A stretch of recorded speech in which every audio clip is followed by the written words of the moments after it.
Everyone welcome to another video Abul অ্যাভিয়ারির নতুন একটা ভিডিওতে আপনাদের প্রত্যেককে স্বাগত জানাই। আশা করছি আপনারা প্রত্যেকে ভালো আছেন, সুস্থ আছেন এবং আপনাদের শখের পাখিরাও খুব ভালো আছে। তো আজকের ভিডিওর মূল বিষয় হলো যে আমরা প্রত্যেকেই কিছু না কিছু আমরা লাভ বার্ড রোজি গ্রুপের হোক বা মিউটেশনের হোক কিছু না কিছু লাভ বার্ড আমরা কিন্তু করি, বাট আমরা একটা জিনিস লক্ষ্য করি না যে আমরা ভালো খাবার দিচ্ছি, ভালো এনভায়রনমেন্ট দিচ্ছি, সমস্ত কিছু ভালো দিচ্ছি, তারপরে গিয়েও কিন্তু আমাদের কিছু বেবি আছে মারা যায়। তো তার পিছনে আলটিমেট কারণ কিন্তু যদি দেখা যায় যে আমাদের ব্রিডিং বক্স, কারণ দেখুন একটা পাখির বাচ্চা যে বক্সের মধ্যে থাকবে তার এনভায়রনমেন্ট যদি ঠিকঠাক না হয়, বক্সের পরিকাঠামো যদি ঠিকঠাক না হয়, তাহলে ডেফিনেটলি কিন্তু সেই বাচ্চা মরবে, এটাই স্বাভাবিক।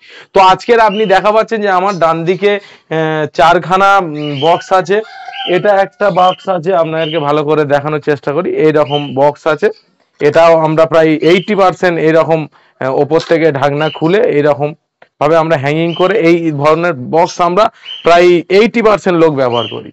আর একটা বক্স কেমন আছে এটা আপনাদেরকে দেখায়। এটা স্কোয়ার পুরো এরকম সামনে হোল থাকে, এটা বক্স থেকে দেওয়া হয়, কেজের বক্স বাইরে থেকে, এবং এখান থেকে পাখি ভিতরে প্রবেশ করে এবং আমরা বাইরে থেকে এরকম ছিটকিনি দিয়ে এইখান থেকে আমরা খুলে কিন্তু চেক করি যে বাচ্চার কি কন্ডিশন আছে। এটা একটা বক্স গেল। আচ্ছা, আর একটা কি আছে, এটা আছে আমাদের ভাঁড়। অনেকেই আছে আমরা ভাঁড়ে কিন্তু ব্রিডিং করাই, মাটির ভাঁড়ে, এরকম গোল ভাঁড়ে আমরা লাভ বার্ডকে কিন্তু ব্রিডিং করাই। আর আরেকটা আছে, আরেকটু কিছু বড় যারা ব্রিডার তাদেরকে আপনারা লক্ষ্য করেছেন, এইরকম বক্স আছে, এটা বাইরে থেকে হ্যাঙ্গিং করা হয় এবং এখান থেকে পাখি ভিতরে ঢোকে এবং বাইরে বেরোয়। এখানে স্টিক থাকে এবং এইখান থেকে একটা হোল্ডিং থাকে, এরকম ছিটকিনি দিয়ে এরকম ভাবে কিন্তু পাখিটা ভিতরে আমরা চেক করতে পারি, ঠিক আছে। এবং এর তিন দিকে তিনটে হোল এবং এদিকে হচ্ছে কিন্তু তিনটে হোল এরকম থাকে। তো এই চার রকমের বক্সে আমাদের লাভ বার্ড পাখির ব্রিডিং এর জন্য কোনটা বেস্ট আপনাদের মনে হয়, আপনারা অবশ্যই কমেন্ট সেকশনে আমাদের জানাবেন। তো আজকের এই চারখানা ব্রিডিং ভাঁড় বলুন বা বক্স বলুন, এদের বেনিফিটেড কি আছে এবং ক্ষতি কি আছে, সেই বিষয়টা আজকের এই ভিডিওতে সম্পূর্ণ বলবো। তাই ভিডিওটা কিন্তু খুবই গুরুত্বপূর্ণ। আপনি একজোড়া লাভ বার্ড এনেছেন, আপনার যদি প্রপার ব্রিডিং না হয় আপনার কিন্তু মন খারাপ হয়ে যায়, বিক্রি তো পরের প্রশ্ন, ঠিক আছে। তো চলুন ভিডিওটিকে বেশি দেরি না করে শুরু করি। তার আগে আপনাকে ছোট্ট রিকোয়েস্ট, যদি আপনারা ফেসবুক থেকে দেখে থাকেন তাহলে অবশ্যই কিন্তু পেজটাকে ফলো দিয়ে রাখবেন, আর যদি ইউটিউব থেকে দেখে থাকেন তাহলে অবশ্যই কিন্তু চ্যানেলটিকে সাবস্ক্রাইব করে আমাদের পাশে থাকবেন। তো চলুন ভিডিওটিকে শুরু করি। তো ফার্স্ট অফ অল আমি ডিসকাস করব যে আমাদের ভাঁড় বা মাটকি, এই যে ভাঁড় বা মাটকি যদি আমরা লাভ বার্ড ব্রিডিং করাই, এর ক্ষেত্রে বেনিফিটেড কি এবং অসুবিধা কি সেটা আপনাদেরকে ফার্স্ট অফ অল বলি। আমরা অক্টোবর থেকে ম্যাক্সিমাম আমরা ভাঁড় বা বক্স দেওয়া শুরু করি লাভ বার্ডের জন্য। তো এই ভাঁড়ে যদি আমরা ব্রিডিং করাই সেক্ষেত্রে বেনিফিট হচ্ছে আমাদের লাভ বার্ডের বাচ্চাগুলো দেখবেন অনেকটা স্প্লেন্ডেড হয়ে যায়, মানে পা দুদিকে ফেরকে যায়, সেখান থেকে গিয়ে পাখির বাচ্চাগুলো চলাফেরা করতে পারেন। তখন গিয়ে আমরা পা দুটোকে এক কাছে করে দড়ি হোক বা গার্ডার দিয়ে হোক বা ক্লিপ দিয়ে হোক আমরা কিন্তু তাদের পাটাকে ঠিকঠাক করি। কিন্তু ভাঁড়ে যদি আপনি ব্রিডিং করান সেক্ষেত্রে কিন্তু নিচের তলদেশটা কিন্তু রাউন্ডের জন্য পা দুটো এক কাছে থাকবে এবং স্প্লেন লেগ হওয়ার সম্ভাবনা থেকে কিন্তু লাভ বার্ডের বাচ্চাগুলো ভেসে যাবে।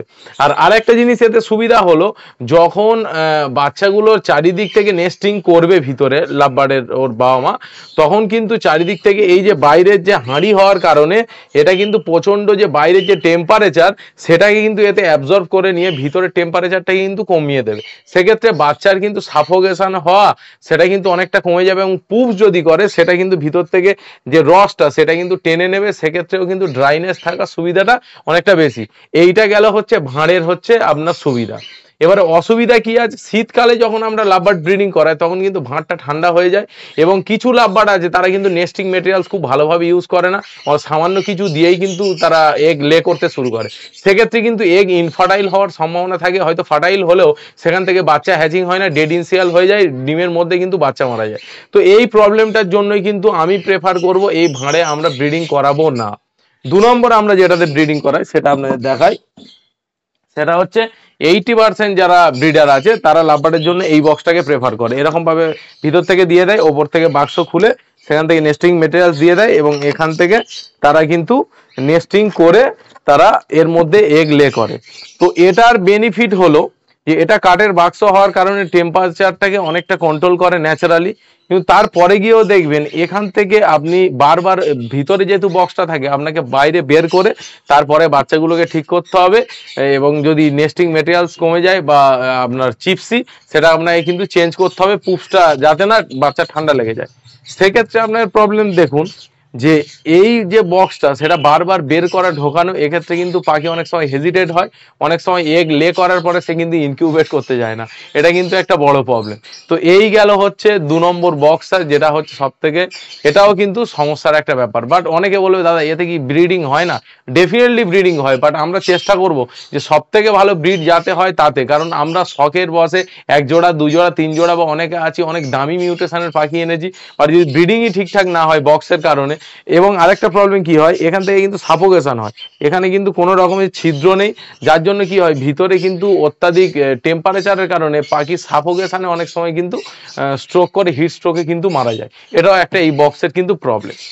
তারপরের প্রবলেম, তারপরের যে বিষয়টা আমরা দেখব সেটা হচ্ছে এই বাক্স। এই বাক্সটাকে আমরা বাইরে থেকে দিই, এটা পুরোপুরি একদম স্কোয়ার, এটা চৌকোনা স্কোয়ার। নেস্টিং মেটেরিয়াল যখন নিয়ে যায় এটা এক কোণে থাকে, সেক্ষেত্রে আপনি যখন চেক করতে যাবেন পাখির কিন্তু অনেকটাই অসুবিধা হয়, বাট এটাও খারাপ নয়।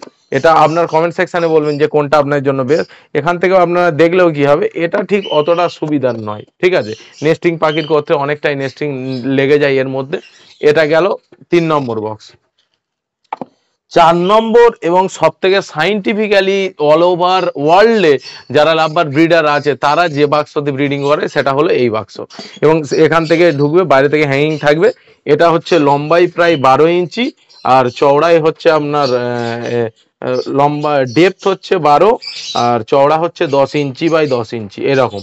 এবং বাইরে থেকে এর আরেকটা জিনিস হলো এই যে 3টে ছিদ্র আছে, এবং এই যে 3টে ছিদ্র আছে এখান থেকে পাখির কিন্তু বাইরের টেম্পারেচার এবং ভিতরের টেম্পারেচার এবং এয়ার কনভার্সন হওয়ার কারণে বাচ্চাগুলো অনেকটাই কিন্তু ভালো থাকবে।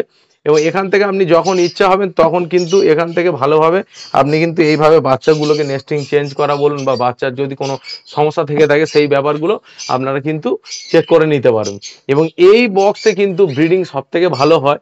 যদি কারোর এই রকম ব্রিডিং বক্স লাগে, বা এছাড়াও অন্যান্য যে সমস্ত ব্রিডিং বক্স আপনাকে দেখালাম, যদি আপনাদের প্রয়োজন থাকে ডেফিনেটলি আমি কন্ট্যাক্ট নাম্বার নিচে দিয়ে দেবো, আপনারা কিন্তু কন্ট্যাক্ট করে নিতে পারবেন। এই রকম বেস্ট কোয়ালিটির বলুন কাঠের একদম বক্স এরকমও যদি প্রয়োজন হয়, বা যেটা আপনাদের কাছে বেস্ট মনে হচ্ছে, এবং অবশ্যই আপনারা কন্ট্যাক্ট কমেন্টে জানাবেন যে আপনাদের জন্য কোনটা বেস্ট এবং রেজাল্ট আপনারা কোনটাতে ভালো পাচ্ছেন। ডেফিনেটলি কিন্তু কমেন্ট সেকশন আমি পড়ি, আপনাদেরকে আমি রিপ্লাই দিয়ে দেবো। তো আজকের ভিডিওটা এখানেই শেষ করছি, আশা করছি আপনাদের ভিডিওটা ভালো লেগেছে। যদি ভালো লেগে থাকে তাহলে অবশ্যই কিন্তু একটা লাইক দিতে ভুলবেন না। এবং পরবর্তী ভিডিও আরো নতুন নতুন ফার্ম ভিজিট করতে চলেছি। আপনাদের যদি ফার্মের ভিজিট করার দরকার থাকে ডেফিনেটলি আমাকে ডিএম করবেন, আমার ইনস্টাগ্রামে আছে আবুল অ্যাবিয়ারি নামেই আছে, সেখানেও ডিএম করতে পারেন, বা আমার নাম্বারেও আপনারা কন্ট্যাক্ট করতে পারেন। ডেফিনেটলি আমি টাইম করে আপনাদের কিন্তু ফার্ম ভিজিট করবো। তো আজকের ভিডিওটা এখানেই শেষ করছি, আশা করছি আপনারা ভালো থাকবেন, ধন্যবাদ।